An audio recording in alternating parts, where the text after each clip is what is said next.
Hello students, how are you? Good morning, good afternoon, good evening, अपने अपने हिसाब से एडजस्ट कर लो. So welcome back to chemistry Manthan once again. Till now we have completed 2 lectures of mole concept and both the lectures were about fundamentals of chemistry, data handling and all, जिसमें बहुत ज़्यादा chemistry हमने नहीं देखा. तो आप सब लोग सोच रहे होंगे कि पता नहीं केमिस्ट्री कब आएगा. तो आज टाइम आ गया है, अब आज से केमिस्ट्री स्टार्ट हो जाएगा. इसमें हमने सिग्निफिकेंट फिगर एक इम्पॉर्टेंट टॉपिक अब तक पढ़ा है और सिग्निफिकेंट फिगर से डायरेक्ट क्वेश्चन नीट में, आईआईटी में आते हैं. मैंने प्रीवियस लेक्चर में आपको कुछ क्वेश्चंस दिखाए भी थे, पास्ट ईयर के क्वेश्चन दिखाए भी थे, तो आपने उसको समझा होगा. So let's start today session. आज हम एक सिग्निफिकेंट फिगर पे और एक क्वेश्चन कर लेते हैं और उसके बाद फिर हम एटॉमिक मास वगैरह स्टार्ट कर लेंगे. So let's start with A question on significant figure. थोड़ा एक डिफरेंट टाइप का क्वेश्चन, एक अलग टाइप का क्वेश्चन सिग्निफिकेंट फिगर पे देखते हैं. सपोज करो एक क्वेश्चन आता है कि 5.50 plus minus 0.2 into 2.50 plus minus 0.1 का वैल्यू क्या होगा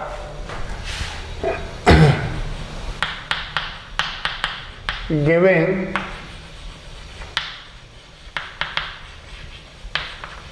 due weightage to significant figure.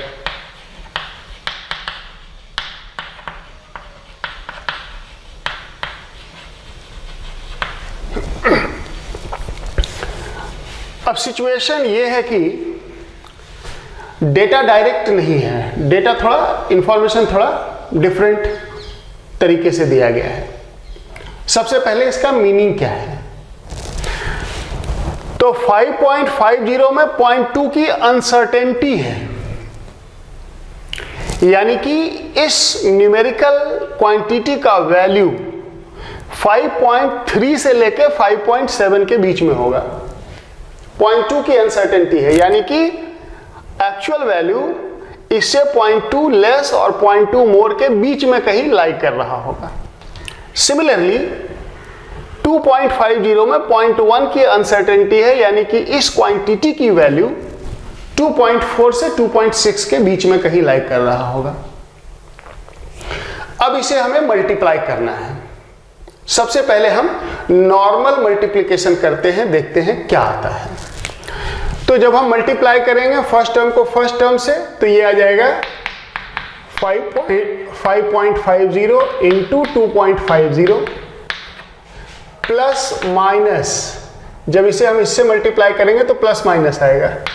5.50 into 0.1 plus minus 0.2 into 2.5, 0.2 into 2.50 plus minus 0.2 into 0.1.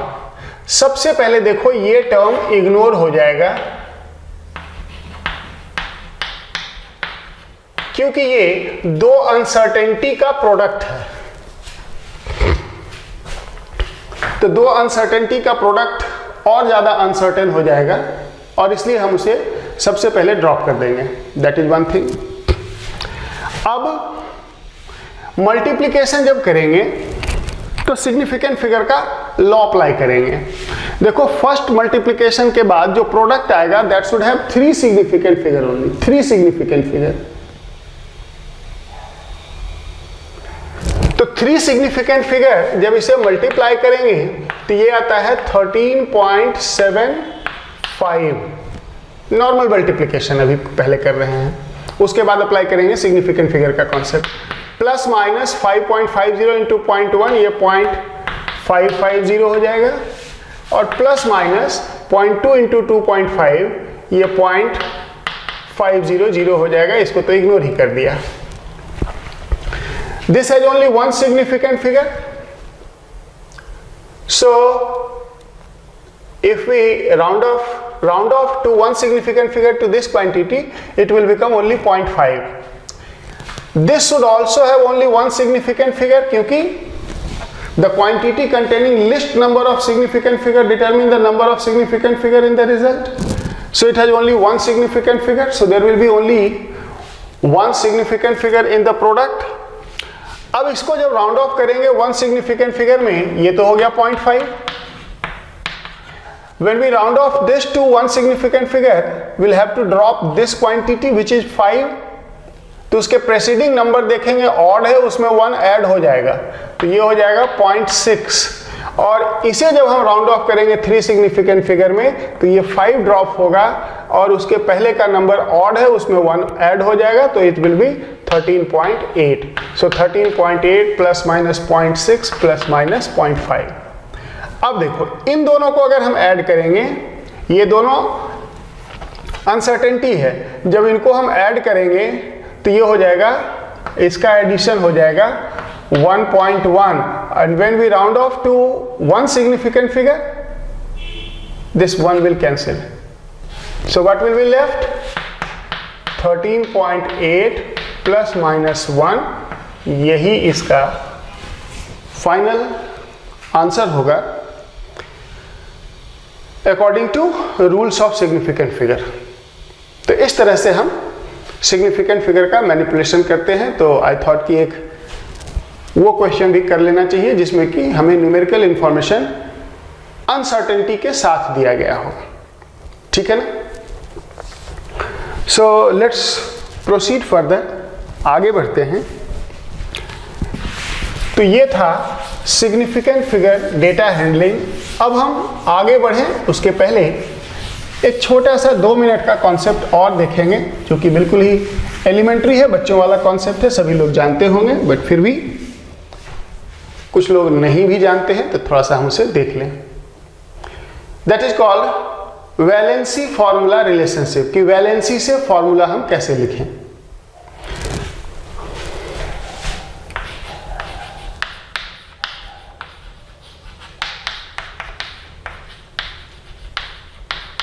Valency formula relationship. Suppose करो हमारे पास कुछ आयंस को लेके हमें कोई फॉर्मूला क्रिएट करना है. जैसे हम बिल्कुल सिंपल से स्टार्ट करते हैं. हमारे पास एक मैग्नीशियम आयन है और एक से ब्रोमाइड आयन है. हम लिखना चाहते हैं मैग्नीशियम ब्रोमाइड का फॉर्मूला. तो क्या करना है?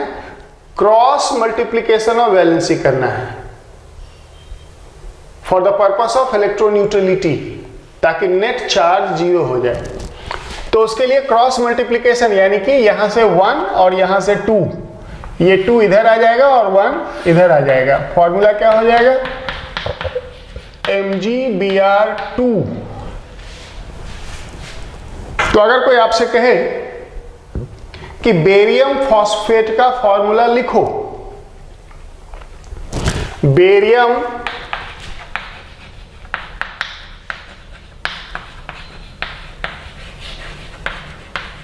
फॉस्फेट का फॉर्मूला लिखो, तो बेरियम आयन ये होता है और फॉस्फेट आयन ये होता है. क्या करेंगे? यहां से 3 का क्रॉस मल्टीप्लीकेशन इधर और 2 इधर हो जाएगा, यानी कि ये हो जाएगा Ba3PO4 होल ट्वाइस. ये सिंपल है, लेकिन कई बार मिस्टेक कर देते हैं लिखने में, तो इसलिए थोड़ा सा 2 मिनट इस पे हम टाइम दे रहे हैं. तो इस तरह से हम बेरियम फॉस्फेट का फॉर्मूला लिखेंगे. सपोज करो एक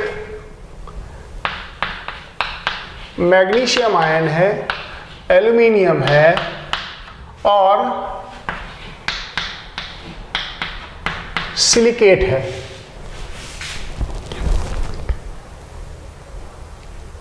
हम चाहते हैं मैग्नीशियम एल्यूमिनियम सिलिकेट का एक फॉर्मूला लिखना. कई फॉर्मूला इससे हम लिख सकते हैं, नॉट ए सिंगल वन। जैसे मैं आपको कुछ लिख के दिखाता हूं। सपोज करो ये 1:1 के रेशियो में है। अगर ये 1:1 के रेशियो में है तो हम Mg और Al को जब कंबाइन करेंगे तो इस पे वैलेंसी 2 + 3 आ जाएगा 5, और सिलिकेट पे है -4। जब क्रॉस मल्टीप्लिकेशन करेंगे तो ये हो जाएगा Mg4 Al4 SiO4 होल 5। 4 इधर आ गया, 5 उधर आ गया। सपोज करो हम एल्यूमिनियम के 2 ले लेते हैं कुछ इस तरह से MgAl2। तो अब इस पे नेट चार्ज पॉजिटिव कितना आ जाएगा, +2 इधर से, +6 फॉर 2 एल्यूमिनियम, +8 आ जाएगा। और सिलिकेट पे है -4। अब देखो 4 और 8 में 4 का कॉमन फैक्टर है। इसका मतलब ये हुआ कि कॉमन फैक्टर को अगर ड्रॉप करोगे तो -1 और 2 इधर, तो क्रॉस मल्टीप्लिकेशन करने पे ये MgAl2 SiO4 होल ट्वाइस हो जाएगा। ये 2 इधर आ गया, 1 इधर आ गया। So this way we write the formula of ionic compound salts by cross multiplication of valency। Purpose क्या है, नेट चार्ज 0 होना चाहिए। Total positive charge must be equal to total negative charge. तो ये सब कुछ एलिमेंट्री बातें थी। अब हम आज का टॉपिक स्टार्ट करते हैं, that is atomic mass.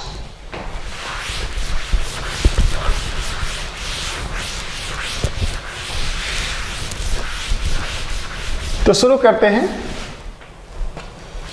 Atomic mass से, जहां से केमिस्ट्री स्टार्ट हो जाएगा और थोड़ा सा सीरियस भी हो जाएगा। So let's start.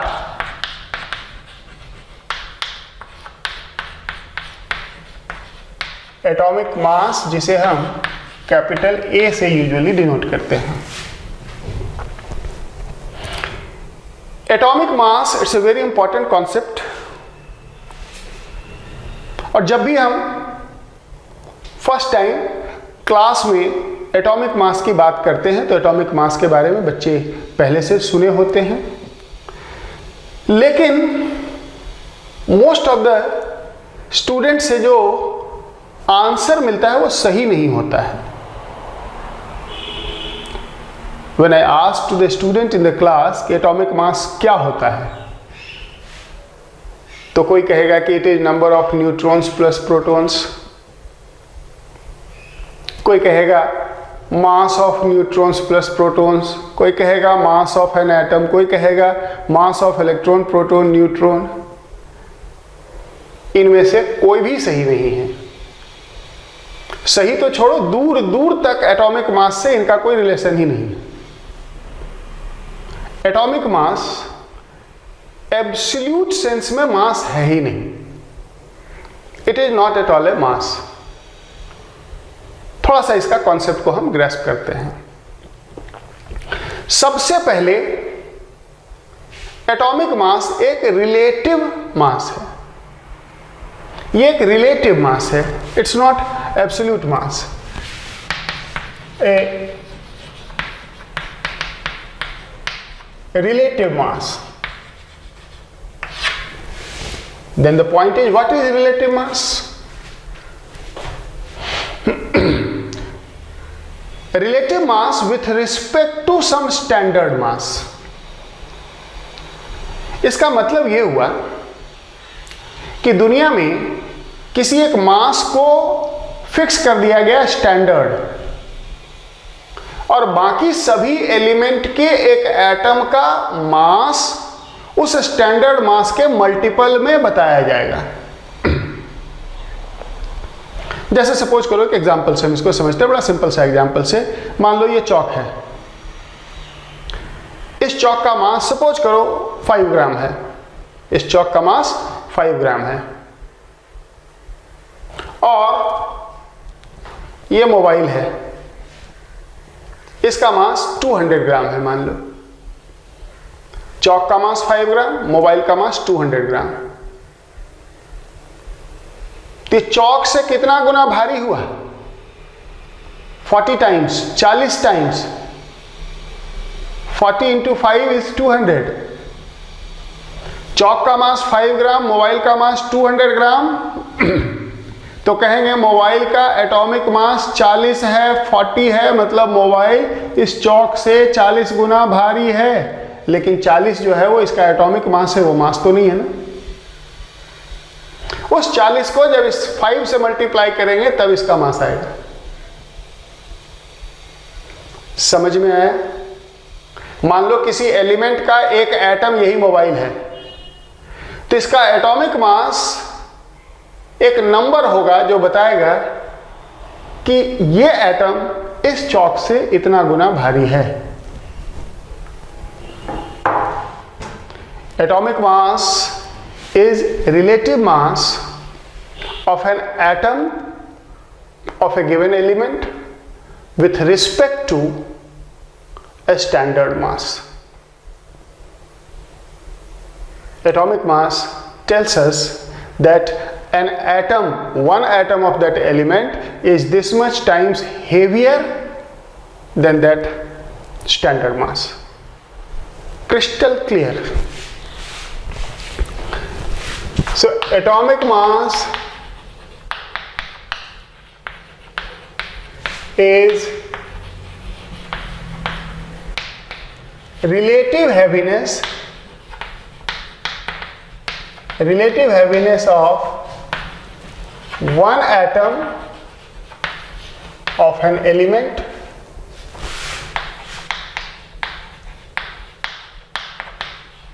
with respect to a standard mass.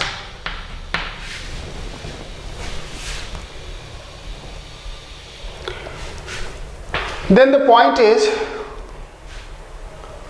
what is this standard mass? वो standard mass क्या है?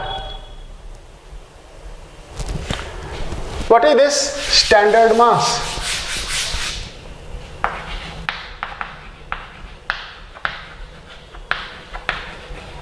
स्टैंडर्ड मास सबसे पहले तो क्या है और फिर थोड़ा सा क्यों है। Standard mass carbon 12 isotope C12 isotope के एक एटम के मास का 1/12 पार्ट है। यानी कि कार्बन के एक एटम का मास लो, उसका मास होगा, और उसको 12 से डिवाइड कर दो, जो वैल्यू आता है वही स्टैंडर्ड मास है। तो scientifically standard mass is 1/12 by mass of an atom of C12 isotope. It is 1/12 by mass of an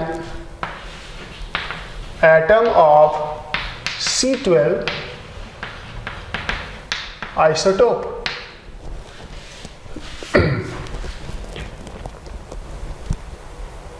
जिसको हम शॉर्ट में लिख सकते हैं, it is 1/12 by mass of an atom of carbon 12 isotope. That is standard mass. तो अगर हम फिर से वापस चलें कि एटॉमिक मास क्या हुआ, एक एग्जांपल से इसको समझते हैं। Atomic mass of calcium is 40। क्या ये 40 किसी का मास है? बिल्कुल नहीं। ये 40 बता रहा है कि N atom of calcium is 40 times heavier than this mass. ये एक मास है, mass of an atom of carbon 12 divided by 12 will be sum mass. उस मास से कैल्शियम का एक एटम 40 टाइम्स ज्यादा है, यानी कि उस मास को अगर हम 40 से मल्टीप्लाई कर दें, then that will be absolute mass of one atom of calcium. So atomic mass is a relative heaviness with respect to a standard mass. और इस स्टैंडर्ड मास को 1 AMU कहा जाता है, एटॉमिक मास यूनिट. आज के डेट में इसको डाल्टन भी कहा जाता है, तो सिंपली इसको 1D हम लिख देते हैं, 1 डाल्टन. डाल्टन और AMU. तो 1 AMU एक मास है. उस मास से कितना टाइम्स हेवी है 1 atom of A given element, वो उस एलिमेंट का एटॉमिक मास होगा. अब जरा हम देखते हैं कि ये एटॉमिक मास होता क्या है, एग्जैक्टली कितना होता है. अभी के लिए मैं एक वैल्यू लिखूंगा, बाद में जब हम मोल को डिफाइन कर लेंगे तो AMU निकालना बहुत आसान हो जाएगा. अभी फिलहाल इसको एक एब्सोल्यूट वैल्यू की तरह देखो. Mass of 1 atom of C12 isotope, ये अप्रॉक्सीमेटली 1.99 इंटू 10 का पावर -23 ग्राम होता है. That is mass of 1 atom of carbon 12 isotope. तो 1 AMU क्या हो जाएगा? सो 1 AMU will be what? 1/12 of that. So 1.99 into 10 का पावर -23 divided by 12, ये approximately 1.6 into 10 to the power -24 हो जाएगा. And that is 1 Dalton or 1 AMU. So when we say mass of atomic mass of calcium is 40, it means, अब आप समझ सकते हैं कि an atom of calcium, calcium का एक एटम का मास 40 टाइम्स दिस होगा. ये वो स्टैंडर्ड है. तो अगर हम एटॉमिक मास के लिए एक फॉर्मूला लिखना चाहें, एक मैथमेटिकल फॉर्मूला लिखना चाहें, तो क्या होगा? एटॉमिक मास इज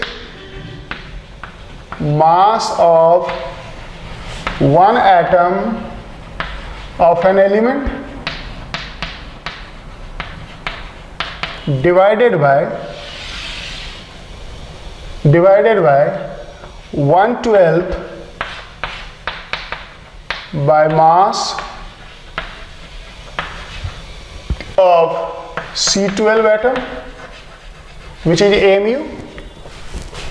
फिर से देख लो कि atomic mass of calcium is 40, तो यहां पे अगर 40 रखें, 40 रखें और उसको हम मल्टीप्लाई कर दें AMU मास से, then that will give mass of 1 atom of calcium. So 1 atom of calcium is 40 times heavier than this. इसको मल्टीप्लाई करेंगे 40 से तो वो मास ऑफ 1 एटम दे देगा. तो ये है atomic mass.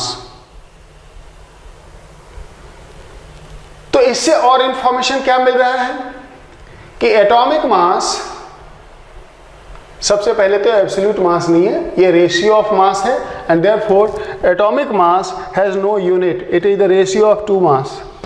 It has no unit और डायमेंशन. नो यूनिट और dimension, it's a simple number.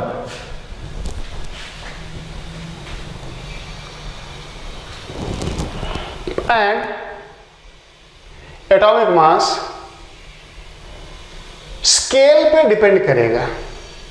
If we change the scale, कल को एक न्यू स्केल आ जाए कि अब स्टैंडर्ड ये नहीं कुछ और होगा, तो अगर स्टैंडर्ड का ही वैल्यू यहां चेंज होगा तो एटॉमिक मास चेंज हो जाएगा.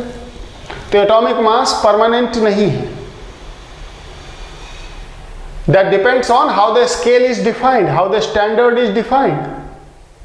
ये मोबाइल इस चौक से अगर 40 टाइम्स हैवी है तो कोई और चौक ले लेंगे तो उससे हो सकता है 30 टाइम्स हैवी हो जाए या 50 टाइम्स हैवी हो जाए, और उस कंडीशन में इसका एटॉमिक मास 30 या 50 हो जाएगा. So atomic mass has no unit और डायमेंशन, एंड एटॉमिक मास की वैल्यू चेंज हो सकती है अगर हम स्केल को चेंज करें तो. ठीक, तो आगे बढ़ते हैं. अब पॉइंट ये है, यहां पे एक इंफॉर्मेशन को हम इंसर्ट करते हैं. कई बार वो थियोरिटिकल इंफॉर्मेशन की तरह भी नीट के एग्जाम में खास करके पूछा जा सकता है कि why carbon 12 is taken as standard, not any other element.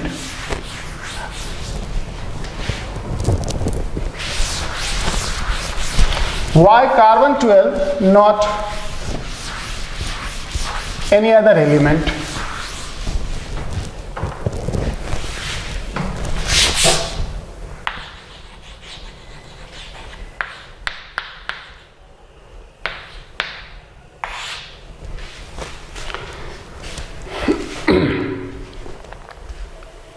इससे पहले, कार्बन 12 से पहले लॉन्ग बैक हाइड्रोजन लिया जाता था स्टैंडर्ड, फिर उसके बाद ऑक्सीजन लिया गया स्टैंडर्ड, और 1960 में फाइनली कार्बन 12 को अडॉप्ट किया गया एज ए स्टैंडर्ड. पहले ऑक्सीजन के टर्म में हम एटॉमिक मास को डिफाइन करते थे, उससे भी पहले हाइड्रोजन के टर्म में. तो कार्बन 12 लेने के पीछे कारण क्या है कि कार्बन 12 के जो दो नेचुरल आइसोटोप हैं, कार्बन के जो दो नेचुरल आइसोटोप हैं, कार्बन 12 एंड कार्बन 13, कार्बन 12 और कार्बन 13 दो नेचुरल आइसोटोप हैं कार्बन के, और नेचुरल कार्बन में अराउंड 99% ये है और लगभग 1% ये है. और इसलिए कार्बन 12 के एक एटम का मास मोर एक्यूरेटली हम मेजर कर सकते हैं क्योंकि उसमें कार्बन 13 ना के बराबर है, जबकि हाइड्रोजन या ऑक्सीजन के आइसोटोप को इतना प्योर फॉर्म में ऑब्टेन करना पॉसिबल नहीं है. So it is the abundance of carbon 12 in the naturally occurring carbon that makes it perfect for choosing as a standard element. और कोई वजह नहीं है. कार्बन 12 मोस्ट प्योर फॉर्म में ऑब्टेन किया जा सकता है, और इसलिए जो हम मास लिखे थे 1 एटम ऑफ कार्बन का, वो एग्जैक्टली कार्बन 12 के एटम का ही मास होगा. उसमें और कोई आइसोटोप का कंट्रीब्यूशन नेग्लिजिबल होगा, जबकि हाइड्रोजन के साथ, ऑक्सीजन के साथ ऐसा नहीं है. So that's clear. अब आगे आ जाए कि इस पर क्वेश्चन किस तरह का पूछा जाएगा. What type of questions are expected from this atomic mass. That's very valid question. तो स्टार्ट करते हैं, कुछ क्वेश्चन देखते हैं कि what type of questions are expected in IIT JEE और NEET from this atomic mass definition. एक theoretical question से हम समझते हैं इसको कि अगर कहा जाता है कि if an AMU is redefined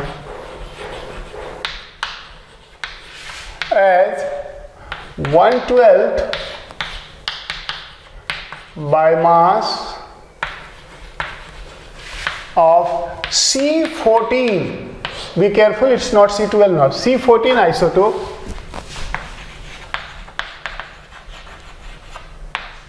how atomic mass will be affected. Means question क्या है कि एटॉमिक मास का डेफिनेशन ही हम एएमयू का डेफिनेशन ही हम चेंज करने जा रहे हैं कि अब AMU 1/12 by mass of an atom of C12 ना होके 1/12 by mass of an atom of C14 हो जाए। तो जिस कैल्शियम का एटॉमिक मास अगर 40 था वो अब क्या होगा, जिस आयरन का एटॉमिक मास 56 था वो अब क्या होगा, इंक्रीज होगा, डिक्रीज होगा या अनअफेक्टेड रहेगा। तो हम सब जानते होंगे कि जब हम लिखते हैं C12 आइसोटोप तो इसका मतलब होता है कि इट है 6 प्रोटॉन्स एंड 6 न्यूट्रॉन्स। और ये भी हम जानते हैं कि mass of an atom is mainly due to neutrons and protons. Electrons का मास नेग्लिजिबल होता है in comparison to neutrons and protons, तो इलेक्ट्रॉन के मास को हम इग्नोर करते हैं अभी। So mass of an atom is sum of masses of neutrons and protons present in the nucleus. अब अगर हम C14 ले लेते हैं then there will be 6 protons but 8 neutrons. ये आइसोटोप नंबर जिसे हम मास नंबर कहते हैं ये न्यूट्रॉन्स प्लस प्रोटॉन्स को रिप्रेजेंट करता है। तो ऑब्वियसली प्रोटॉन्स तो दोनों में इक्वल हैं लेकिन नंबर ऑफ न्यूट्रॉन्स दोनों में डिफरेंट हो गए। तो जिसमें ज्यादा न्यूट्रॉन होगा उसका मास ज्यादा होगा। इट मीन्स कार्बन 14 के एक एटम का मास कार्बन 12 के एक एटम के मास से ज्यादा होगा। अगर कार्बन 14 के एक एटम का मास ज्यादा होगा तो अब एएमयू का मास पहले के कंपैरिजन में ज्यादा हो जाएगा क्योंकि 1 AMU is 1/12 times not this but this mass which is more than this. So now AMU mass will increase. So now AMU mass will increase. Standard ही हमने इंक्रीज कर दिया। तो एटॉमिक मास क्या था, mass of one atom divided by AMU mass. Scale change करने से एक एटम का एब्सोल्यूट मास तो चेंज होगा नहीं, कैल्शियम के एक एटम का जो मास है वही रहेगा एब्सोल्यूट मास। ये डिनोमिनेटर इंक्रीज हो गया, डिनोमिनेटर इंक्रीज हो गया, सो atomic mass will decrease, so it will now decrease. Very clear? तो इससे ये इंफॉर्मेशन आया कि अगर हम स्टैंडर्ड मास का वैल्यू चेंज करें तो एटॉमिक मास जो कन्वेंशनल एटॉमिक मास है वो कैसे चेंज होगा। अगर एएमयू इंक्रीज करेंगे तो एटॉमिक मास डिक्रीज हो जाएगा, अगर एएमयू डिक्रीज करेंगे तो एटॉमिक मास इंक्रीज हो जाएगा। क्लियर? आगे बढ़ते हैं। इसी बात को अब आगे हम कुछ प्रॉब्लम्स में अप्लाई करेंगे जो कि एग्जाम में आए हैं और उस टाइप के क्वेश्चन के आने के पॉसिबिलिटीज हैं।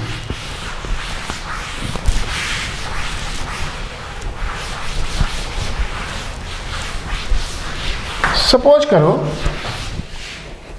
हम एक क्वेश्चन देखते हैं।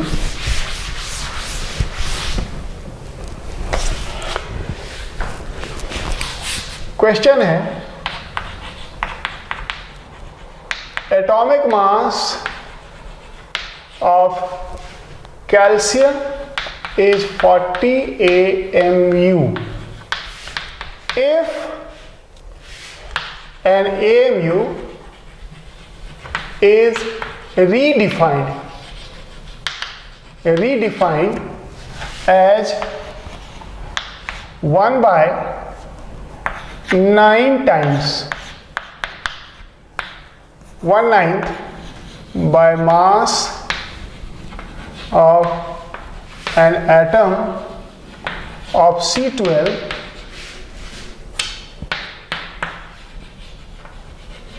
what would be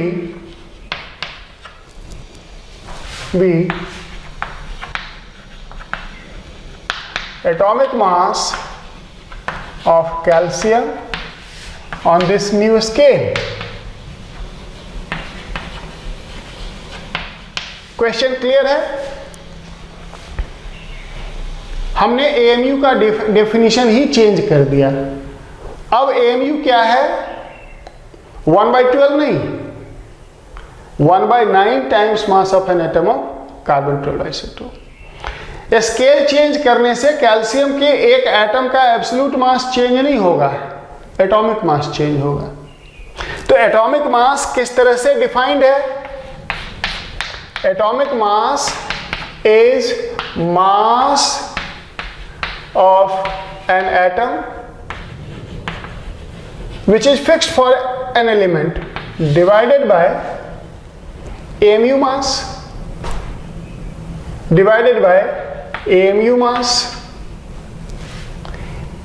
AMU का डेफिनेशन हम चेंज कर रहे हैं। तो क्या हम कह सकते हैं कि if conventional atomic mass is taken, then it will be mass of an atom of calcium divided by 1/12 times mass of an atom of carbon 12 isotope.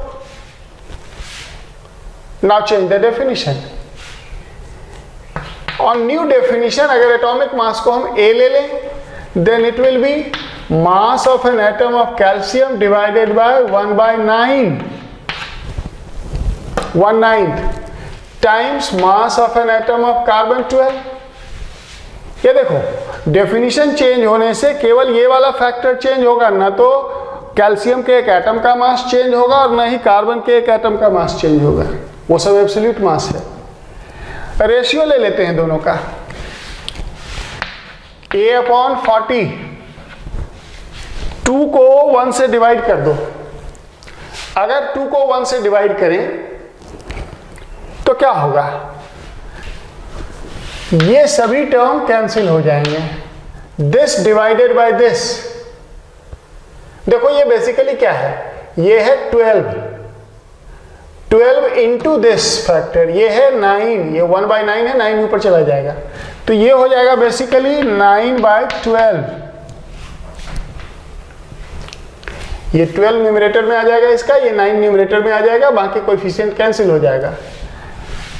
तो 3 3 जा 9, 3 4 जा 12, 4 10 जा 40, so A is now 30. So on that new scale, atomic mass of calcium will now be 30.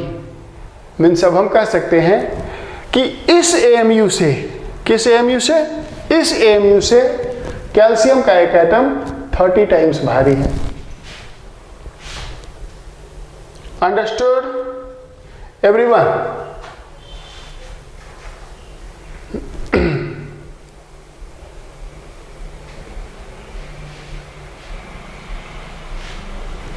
तो इसी को reverse करके, या चलो इसको जरा हम एक और तरीके से सीखते हैं, इसी क्वेश्चन को एक और तरीके से हम सॉल्व करने का टेक्निक सीखते हैं। ये तो हो गया नॉर्मल प्रोसीजर। अगर इसको हमें एग्जाम में सॉल्व करना होगा तो हम इसे कैसे सॉल्व करेंगे, देखते हैं जरा।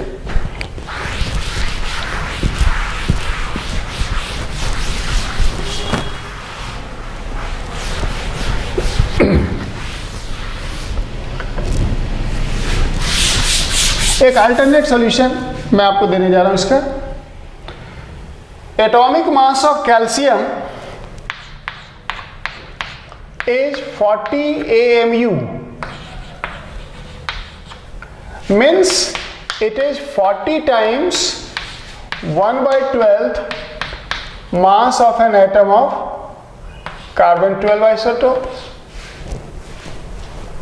यही इसका मीनिंग हुआ ना, 40 AMU, and what is AMU? 1/12 times mass of an atom of carbon 12। What we want now, अब हम क्या चाहते हैं? अब हम चाहते हैं AMU का डेफिनेशन 1/12 के बजाय 1/9, यानी कि यहां पे डिनोमिनेटर में हम चाहते हैं 1/9, डिनोमिनेटर में 9 चाहते हैं।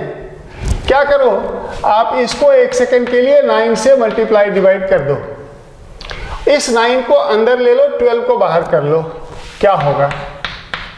40 इंटू 9/12, 9 और ये 12 बाहर आ गया, into 1/9 times mass of an atom of carbon 12 isotope. इसको अगर सिंप्लीफाई कर लें तो ये 30 आ जाएगा। So it is 30 times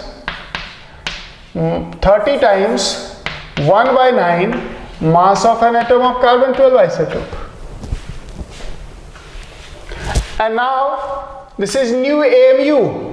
So 30 times this new AMU. So 30 is the atomic mass on this new scale.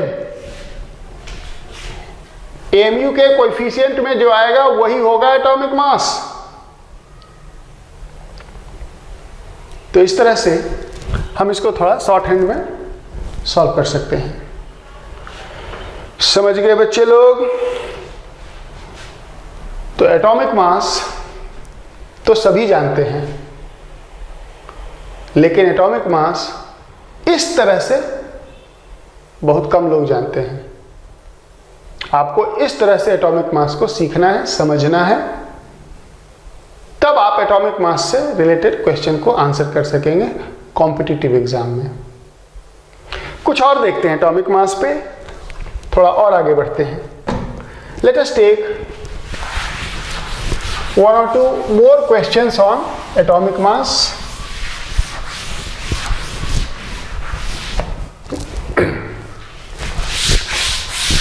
Suppose a question है, atomic mass of titanium is 48 AMU। Conventional scale पे जब AMU 1/12 times mass of an atom of carbon 12 है, उस समय titanium का atomic mass है 48।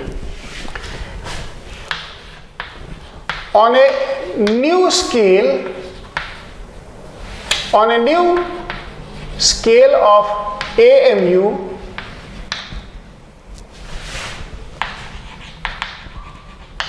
atomic mass of titanium is 56.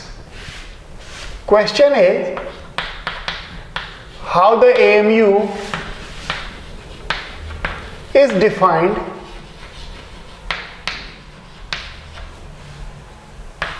on this new scale?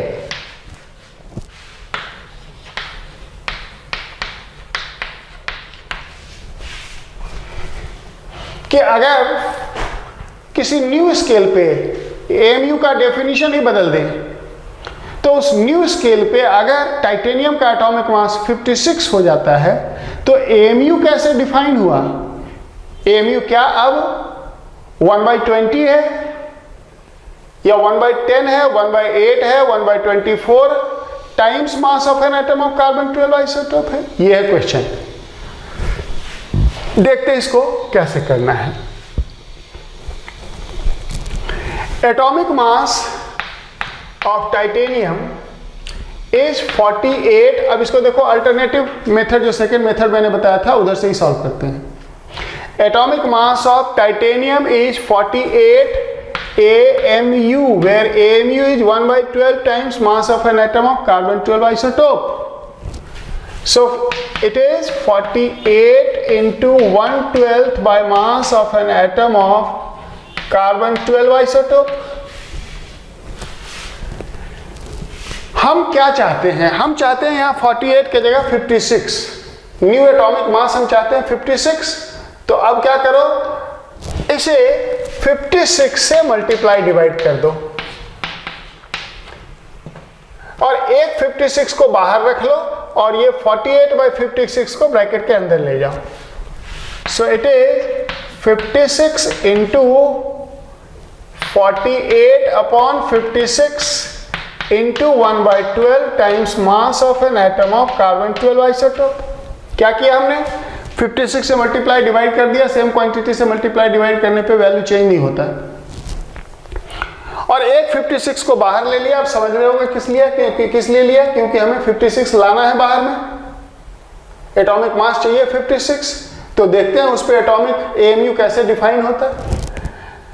और जो बचा 48 और डिनोमिनेटर में 56 उसको अंदर ले गए ब्रैकेट के. अब इसको सिंप्लीफाई कर लो. तो सिंप्लीफाई करो तो ये हो जाएगा 12 4 जा 48 4 into 14. So it is what?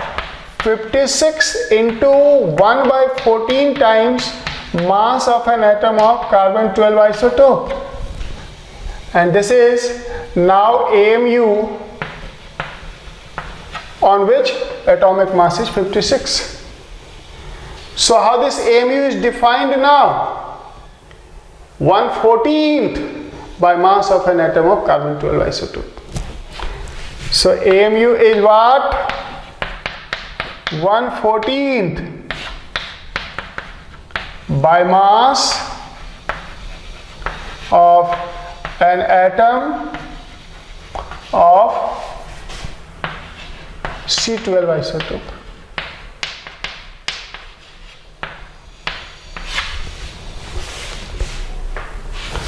तो इन सब पे मैं कुछ और क्वेश्चन आपको DPP में दूंगा. उन सब का डिस्क्रिप्शन इसी वीडियो के नीचे है, जिसमें जाके आप इन सब पे DPP लेक्चर वाइज DPP को सॉल्व करेंगे. तब जाके इसकी अंडरस्टैंडिंग कंप्लीट होगी, तब जाके इसकी अंडरस्टैंडिंग क्लियर होगी और तब जाके मेरा पर्पस फुलफिल होगा. मेरा पर्पस क्या है? फर्स्ट लेक्चर में ही मैंने आपको बता दिया है.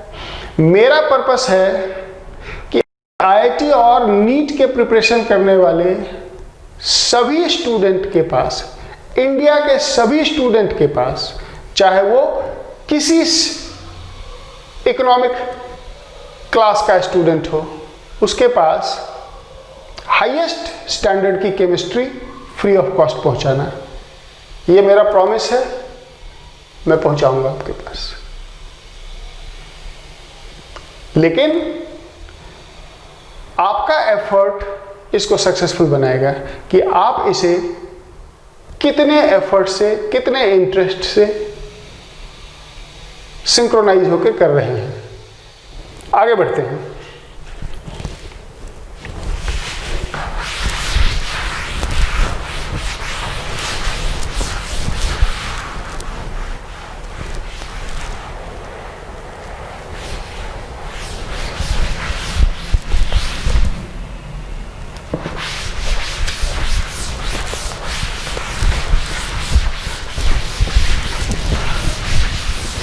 नेक्स्ट, एटॉमिक मास पे एक और क्वेश्चन कर लेते हैं.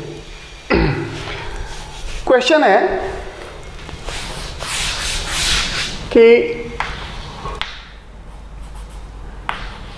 On a new scale of AMU,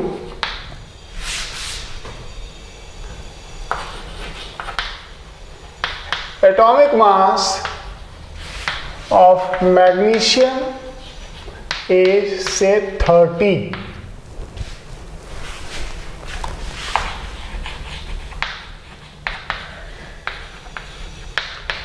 What would be atomic mass of iron on the same scale?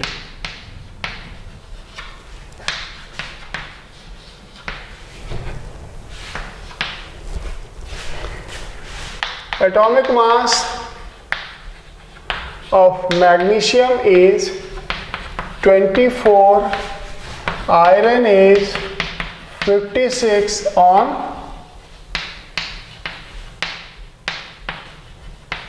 Conventional scale.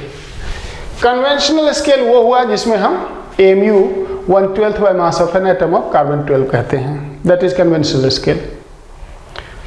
तो इस न्यू स्केल पे अब एक न्यू स्केल लिया गया है जिसपे एटॉमिक मास ऑफ मैग्नीशियम अगर 30 है तो एटॉमिक मास ऑफ आयरन क्या होगा। क्वेश्चन तो क्लियर है। दो तरीका है, एक तो कि हम कन्वेंशनल और अनकन्वेंशनल मास ऑफ मैग्नीशियम को लेके पहले AMU का डेफिनेशन मालूम कर लें और उस डेफिनेशन से फिर हम आयरन का न्यू एटॉमिक मास मालूम कर लें। किस तरह से? इस तरह से कि atomic mass of magnesium is 24 when AMU is 1/12 by mass of an atom of carbon 12। हम चाहते हैं अब यहाँ पे 30 लाना, 30। तो क्या करेंगे, इसको 30 से मल्टीप्लाई डिवाइड करके एक 30 को बाहर 24/30 को अंदर कर लो। 30 into 24/30 into 1/12 times mass of an atom of carbon 12। इसको सिंप्लीफाई कर लो, 12 into 2 15, so it is 30 times 1/15 of mass of an atom of carbon 12 isotope। ये हो गया न्यू AMU। ये है वो AMU on which atomic mass of magnesium is 30। तो अब उस AMU पे हम आयरन का एटॉमिक मास मालूम कर सकते हैं। टेक्निक मैंने आपको बता रखा है। So atomic mass of iron which is 56 when AMU is 1/12 by mass of an atom of carbon 12। What we want here 15। So 15 से इसको मल्टीप्लाई डिवाइड कर लेते हैं, 15 को अंदर लेके 12 को बाहर कर लेते हैं। So 56 into 15/12 into 1/15 times mass of an atom of carbon 12। क्या किया हमने, एक 15 को अंदर ले गए, 12 को बाहर ले आए। नाउ इट इज 3 4 जा 3 5 जा एंड 4 14, so 14 5 जा 70।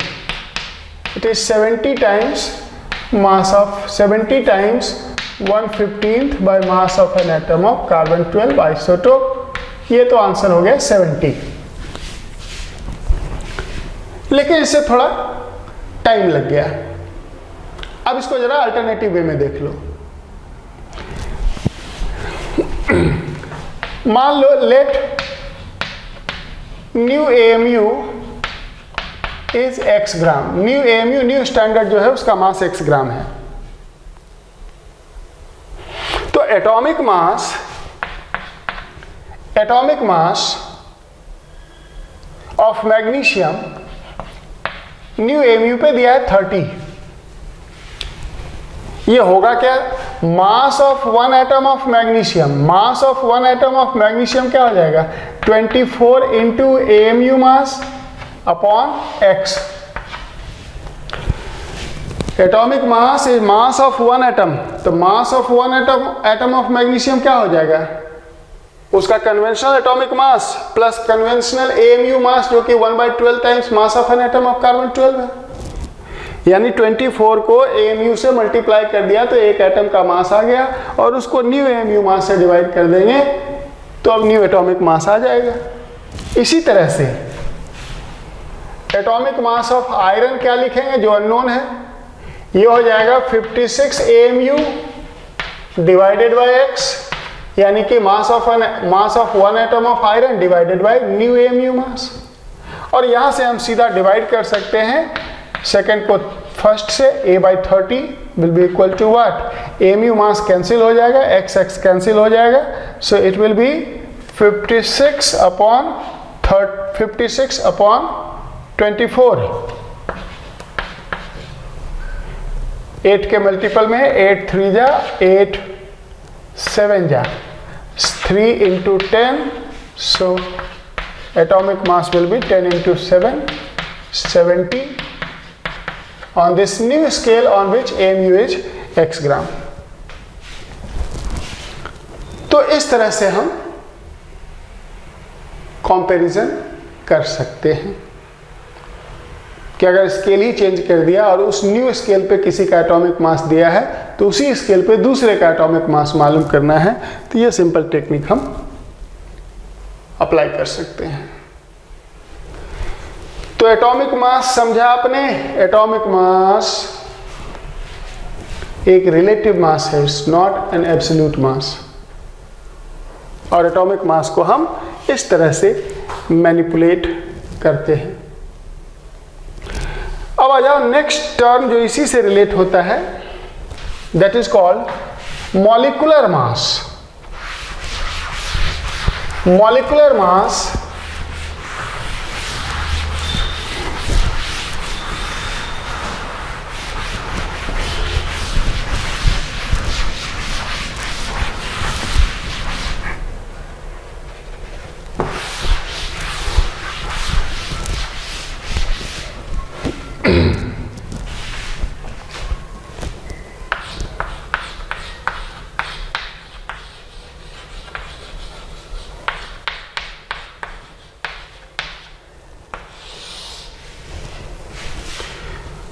just like atomic mass, molecular mass is again not an absolute mass.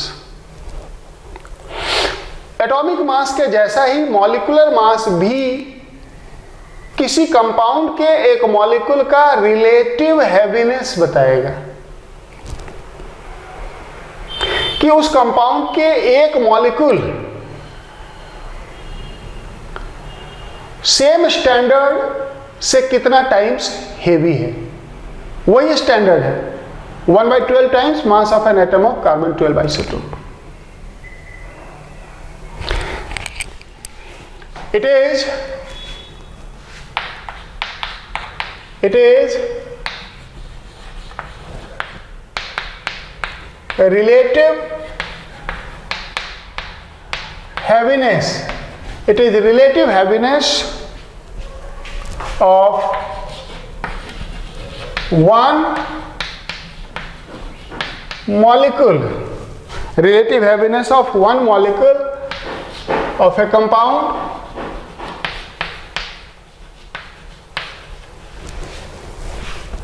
with respect to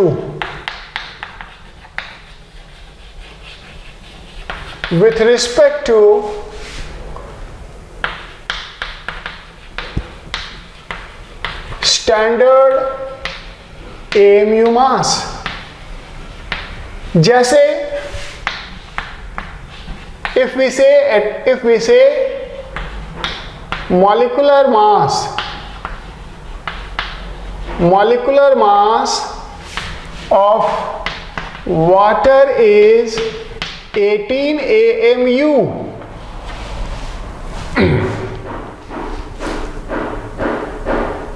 तो ये 18 किसी का मास नहीं है।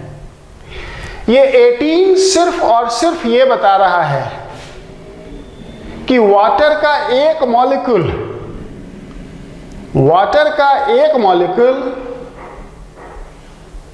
AMU से 18 टाइम्स 18 गुना भारी है। यानी कि उस स्टैंडर्ड मास को 18 से मल्टीप्लाई करेंगे तो वाटर के एक मॉलिक्यूल का मास आ जाएगा। समझ गए? तो मॉलिक्यूलर मास, इसे भी हम A से ही डिनोट करते हैं। ये मॉलिक्यूलर मास क्या हो जाएगा? मास of one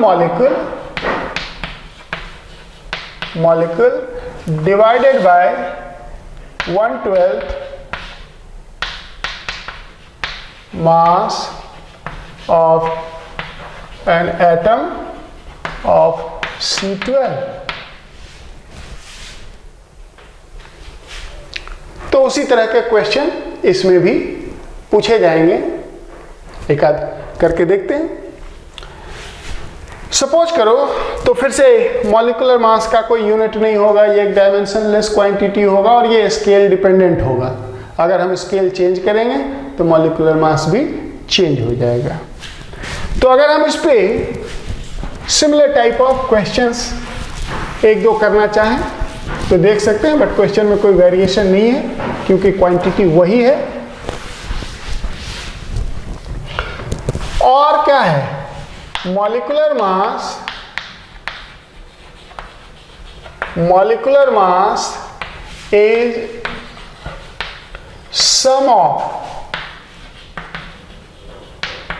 atomic masses of all the atoms present in one molecule.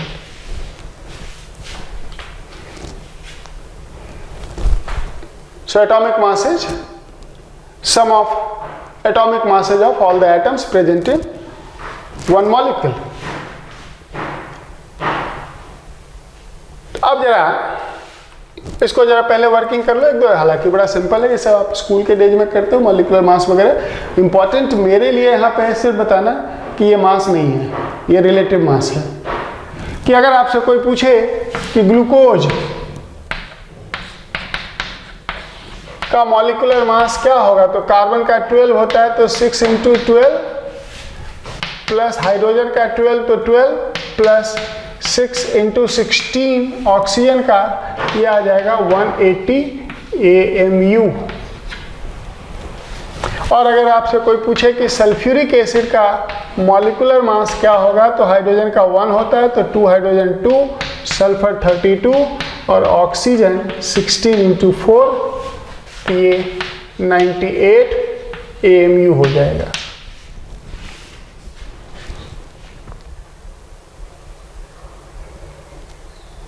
तो अब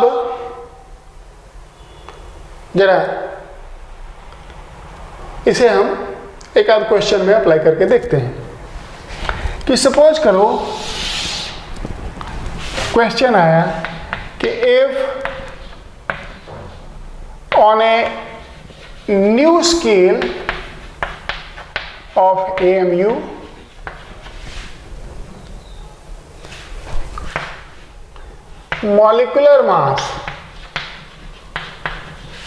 molecular mass of methane is 12. What would be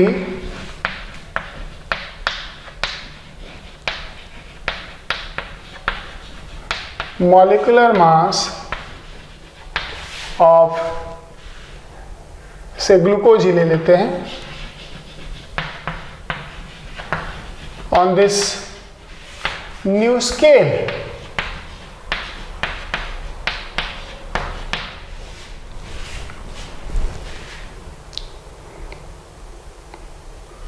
तो मीथेन का मॉलिक्यूलर मास अब 12 है। So this 12 will be what? Mass of one molecule of methane, which is 16 times AMU. Conventional scale पे methane का molecular mass 12 + 4 16 हो जाएगा, तो एक मॉलिक्यूल का मास हो जाएगा 16 × AMU mass divided by X, जहां पे X क्या है, न्यू AMU मास। और इसी तरह से ग्लूकोज का मॉलिक्यूलर मास जो कि अब अननोन है, वो क्या हो जाएगा, वो हो जाएगा 180 × AMU डिवाइडेड बाय X। और हम डिवाइड कर लेंगे A/12 = 180 डिवाइडेड बाय 16, 4 3 जा 4 4 जा So now it is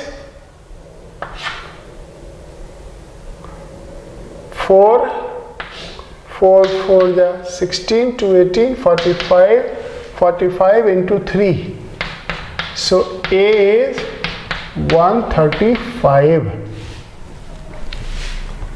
So molecular mass of glucose on this scale will be 135, on which the molecular mass of methane is 12. तो more or less उसी type के question हैं. तो आज के इस लेक्चर में मैंने आपको एटॉमिक मास, मॉलिक्यूलर मास को काफ़ी डेप्थ में और काफ़ी सिंप्लीफाइड वे में आपको मैंने समझाया है. अगर आप इसको समझ जाते हैं तो एटॉमिक मास, मॉलिक्यूलर मास में दुनिया में इससे बाहर कुछ नहीं होता है. इससे ज़्यादा कुछ होता ही नहीं है, इससे ज़्यादा कुछ आ ही नहीं सकता. तो आज के लिए इतना. नेक्स्ट क्लास में हम लोग एवोगाड्रो नंबर, मोल का डेफिनेशन समझेंगे और उसके बाद gram atomic mass, gram molecular mass, जिसे हम कंबाइंड मोलर मास कहते हैं, वो समझेंगे क्या होता है. एंड धीरे धीरे ये टॉपिक पिकअप पकड़ लेगा. So thank you.